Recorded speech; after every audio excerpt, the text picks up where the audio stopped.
Clearly यहाँ पर जो हो रहा है वो एक बड़ी डेवलपमेंट है और लगातार इस चैनल पर ये बात हुई है पिछले 7-8 दिन से कि मेटल्स पर फोकस करिए।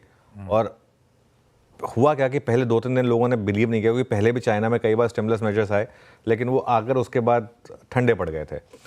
इस बार मुझे लग रहा है कि चाइना ने डिसाइड कर लिया कि नहीं, हमको कुछ वाकई में बड़ा करना है। और ये देखिए, आपको इस बार का जो इंडेक्स है मेटल्स का वो बता रहा है, और मेटल्स में जब एक बार इस तरह से ट्रेड आती है तो वो नॉर्मली ऐसी ही आती है, वो फिर रुकती नहीं है। ये एक और कारण है बाय द वे कि एकदम से वो जो 2 दिन लग रहा था कि हमारी मार्केट में बड़ा पैसा आने वाला है, वो नहीं आकर अब चाइना में शिफ्ट हो रहा है। क्योंकि चाइना में एक चीज़ समझ लीजिए, सारी बड़ी मार्केट्स में अगर एक मार्केट जो अंडर वैल्यूड है, वो भी एक्सट्रीमली अंडर वैल्यूड है, वो चाइना है। इसके लिए 4-5% के मूव्स कुछ नहीं है चाइना में। जब चाइना में रैली आती है तो 40-50% की रैली आती है। तो इसके लिए पहले तो चीन ने किया क्या है ये बता देते हैं। एक और स्टिमुलस पैकेज वीकेंड पर आया जिसमें 3 चीज़ें की उन्होंने सभी बैंकों को कहा कि आपको अक्टूबर में रेट कट करना है। अच्छा, वहाँ ऐसा डेमोक्रेटिक प्रोसेस नहीं है ना कि हमारे यहाँ तो मतलब एमपीसी ने रेट कट किया, उसके बाद बैंकों के ऊपर डिपेंड करता है कि वो क्या करेंगे। वहाँ तो बोल दिया कि आपको रेट कट करना है, तो मतलब उनको रेट कट करना है। तो ये एक इंटरेस्टिंग चीज़ है। रियल एस्टेट पर बड़े मेजर्स लिए गए हैं, वहाँ पर वो पूरा लूजन करने को कहा गया वहाँ पॉलिसी।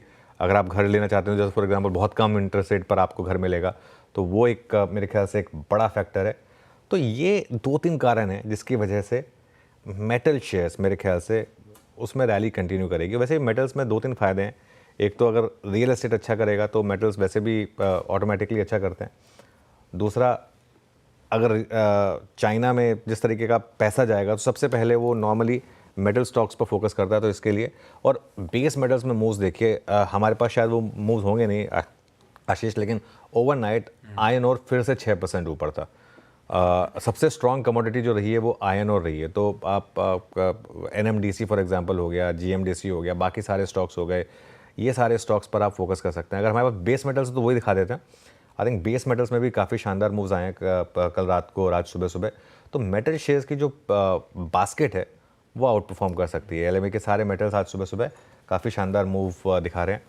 और एक और चीज़ हुई है, डॉलर इंडेक्स पर भी नज़र रखिए, क्योंकि एक ड्यूअल फैक्टर मिल रहा है इस समय मेटल्स को। कल डॉलर इंडेक्स, एक बार स्क्रीन पर रखिएगा, डॉलर इंडेक्स 100.3 तक आ गया है।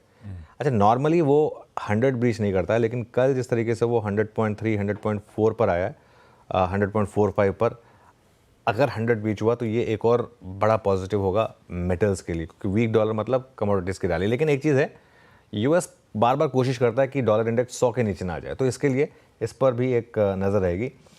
मेटल्स तो हैं ही हमारे फोकस में। उसके अलावा आशीष और फोकस में आपके शुगर स्टॉक्स आएंगे। फॉर एग्जांपल शुगर स्टॉक्स में बड़ी रैली हुई थी। केमिकल्स एक बास्केट हो सकती है जहां पर मुझे लग रहा है कि शायद थोड़ा फोकस हो सकता है। आज 1-2 अपग्रेड भी आए हैं केमिकल्स पर। टाटा मोटर्स एक और स्टॉक हो सकता है जिस पर आप फोकस कर सकते हैं। तो इसके लिए आज मुझे लग रहा है कि जो आपका फोकस होगा ना, वो पूरा होगा स्टॉक और सेक्टर स्पेसिफिक चीन। और बहुत इंटरेस्टिंग है, दोनों मार्केट साइड बाय साइड रख दीजिए। जैसे मैं खैर हंसी मजाक में वो डायलॉग बोला था आमिर खान का कि जाना था जापान, पहुंच गए चीन। लेकिन आज एक तरफ है आपका निके जो है करीब 4 या 5% नीचे, और एक तरफ है आपका शंघाई हैंग सेंग जो है ये 4.5%। प्लेट फ्लिप करिए। हाँ, नहीं, एक काम करिए, एक अलग प्लेट बनाइए, एक में निके रखिए। आज पूरे दिन के लिए वो प्लेट इंपॉर्टेंट होगी। एक जिसमें निके और शंघाई ड्यूअल दिखा दीजिए मुझे, दोनों का, निके और शंघाई का, वो सबसे इंपॉर्टेंट आज, क्योंकि आज के पूरे दिन की कहानी ये दो मार्केट है। हाँ, निके और शंघाई करीब 3.5% ऊपर है और निके करीब 4.5% नीचे है।